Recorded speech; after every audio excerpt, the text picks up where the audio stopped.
Traité de la vraie dévotion à la Sainte Vierge Marie.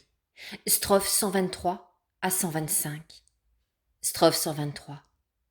Il s'ensuit de là, premièrement par cette dévotion, on donne à Jésus-Christ, de la manière la plus parfaite, puisque c'est par les mains de Marie, tout ce qu'on peut lui donner, et beaucoup plus que par les autres dévotions, où on lui donne ou une partie de son temps, ou une partie de ses bonnes œuvres, ou une partie de ses satisfactions et mortifications.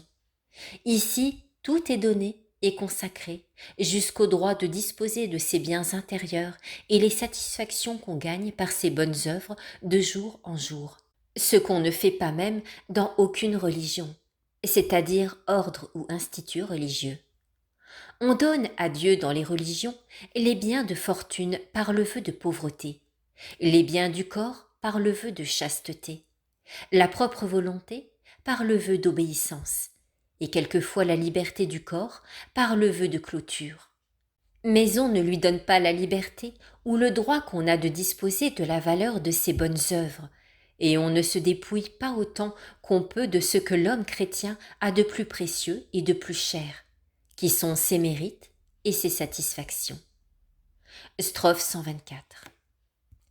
Deuxièmement, il s'ensuit qu'une personne qui s'est ainsi volontairement consacrée et sacrifiée à Jésus-Christ par Marie ne peut plus disposer de la valeur d'aucune de ses bonnes actions. Tout ce qu'il souffre, tout ce qu'il pense, dit et fait de bien appartient à Marie, afin qu'elle en dispose selon la volonté de son Fils et à sa plus grande gloire, sans cependant que cette dépendance préjudicie en aucune manière aux obligations de l'État où l'on est pour le présent et où on pourra être pour l'avenir.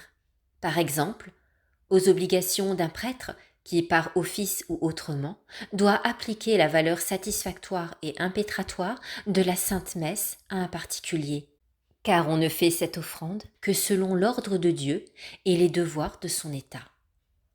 Strophe 125.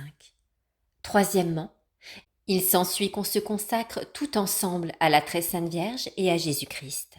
À la Très Sainte Vierge comme au moyen parfait que Jésus-Christ a choisi pour s'unir à nous et nous unir à lui, et à notre Seigneur comme à notre fin dernière, auquel nous devons tout ce que nous sommes, comme à notre Rédempteur et à notre Dieu.